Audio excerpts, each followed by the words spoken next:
साल 1999 में Japan nuclear fuel conversation company, जो जेसीओ के नाम से मशहूर है, उसमें एक भयानक एक्सीडेंट हुआ था और उसे दुनिया के सबसे खतरनाक इंडस्ट्रियल एक्सीडेंट्स में से एक माना जाता है।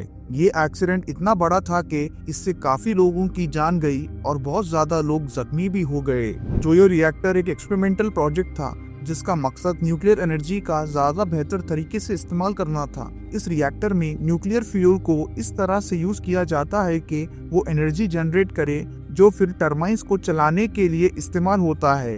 ये न्यूक्लियर फ्यूल खास तौर पर यूरेनियम और प्लूटोनियम जैसे रेडियो एक्टिव मटेरियल से बनाया जाता है जो एनर्जी प्रोड्यूस करने में मददगार होता है। इस प्रोसेस में जो मेन चीज होती है वो है न्यूक्लियर फिजन। न्यूक्लियर फिजन वो प्रोसेस है जिसमें एटम्स को तोड़कर ज्यादा एनर्जी रिलीज की जाती है। ये एनर्जी फिर टरबाइंस को चलाने के लिए इस्तेमाल होती है जो इलेक्ट्रिसिटी बनाने में मदद करती है। न्यूक्लियर फ्यूल में 3 मेन आइसोटोप्स होते हैं, यूरेनियम 233, यूरेनियम 235 और प्लूटोनियम 239। उस दिन फैक्ट्री में 3 वर्कर्स जिनका नाम है हिसाशी आओशी, मसाटो शिनोहारा और युटाका योकोकावा था। ये लोग जब न्यूक्लियर फ्यूल बनाने की प्रोसेस पर काम कर रहे थे तो उनसे एक छोटी सी गलती हो गई। उन्होंने 18.8% एनरिच्ड यूरेनियम नाइट्रेट सॉल्यूशन को गलत तरीके से यूज किया। ये एक रेडियो एक्टिव केमिकल है और जब इसे गलत तरीके से रिएक्टर में डाला गया तो एक अनकंट्रोल्ड चेन रिएक्शन शुरू हो गया। ये रिएक्शन बहुत ज्यादा पावरफुल था और इस रेडिएशन से एक डेंजरस लेवल रिलीज हो गया। इस गलती के बाद रेडिएशन अलार्म बज गया, लेकिन तब तक बहुत देर हो चुकी थी।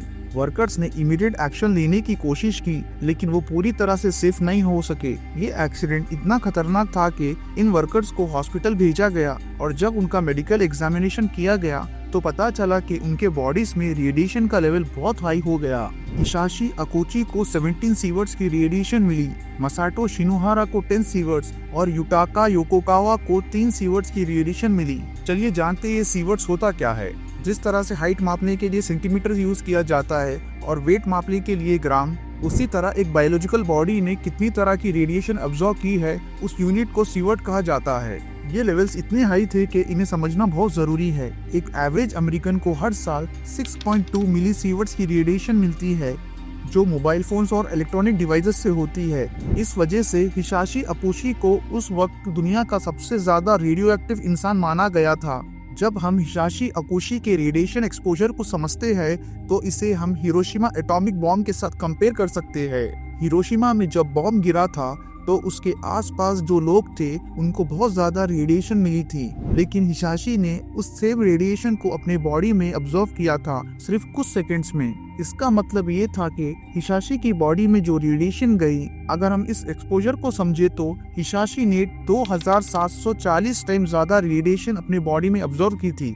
ये एक बहुत ही एक्सट्रीम और डेंजरस लेवल का रेडिएशन था जो इंसान के बॉडी के लिए बहुत ही खतरनाक साबित होता है। हिसाशी अकोची के लिए मेडिकल चैलेंजेस बहुत मुश्किल और इंटेंस थे। जब उसे हॉस्पिटल में एडमिट किया गया तो डॉक्टर्स ने नोटिस किया कि उसकी बॉडी में कोई विजिबल बर्न्स या फिजिकल डैमेज नहीं था, लेकिन उसके हाथ और कान में दर्द था। शुरू में डॉक्टर्स को समझ नहीं आया कि उसके बॉडी में क्या हो रहा है, लेकिन जैसे जैसे वक्त गुजरा उसकी हेल्थ बहुत खतरनाक तरीके से डिटोरिएट होती गई और फिर 24 घंटे बाद उसका एब्डोमेन फूल गया था और उसे सांस लेने में भी बहुत तकलीफ हो रही थी। 3 दिन बाद उसकी कंडीशन और वर्स्ट हो गई और उसे टोक्यो हॉस्पिटल के इमरजेंसी रूम में एडमिट किया गया। डॉक्टर्स को पता चला कि हिसाशी का इम्यून सिस्टम बिल्कुल फेल हो गया है और उसकी बॉडी में व्हाइट ब्लड सेल्स ऑलमोस्ट ना के बराबर थे।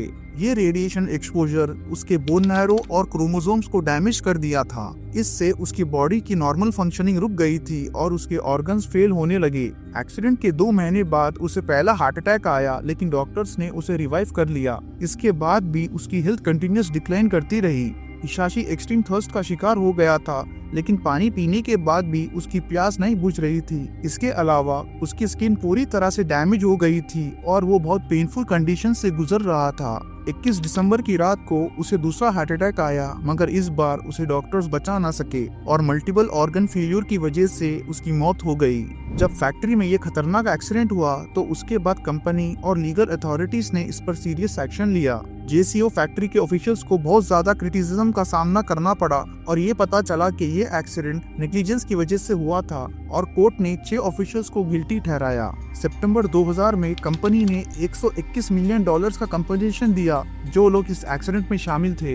इस कंपनसेशन ने एक सर्टेन लेवल तक उनके फैमिली मेंबर्स को फाइनेंशियल सपोर्ट दिया, लेकिन इस ट्रैजिक इंसिडेंट का जो इमोशनल और फिजिकल नुकसान हुआ उसका कोई कंपनसेटरी अमाउंट नहीं था। ये सब इंश्योर करने के लिए जापानीज अथॉरिटीज ने काफी स्ट्रिक्ट रूल्स और मेजर्स इंट्रोड्यूस किए गए ताकि फ्यूचर में ऐसे एक्सीडेंट्स ना हो सके। इस एक्सीडेंट के बाद जापान में न्यूक्लियर सेफ्टी मेजर्स को बहुत ज्यादा स्ट्रिक्ट बनाया गया। ये एक्सीडेंट एक वार्निंग था कि अगर प्रॉपर सेफ्टी मेजर्स ना हो तो न्यूक्लियर रिलेटेड जॉब्स कितनी खतरनाक साबित हो सकती है। जापान में इस एक्सीडेंट के बाद न्यूक्लियर रेडिएशन सेफ्टी को लेकर बहुत ज्यादा अवेयरनेस हुई और सेफ्टी प्रोटोकॉल्स को बहुत ज्यादा स्ट्रेंथन किया गया।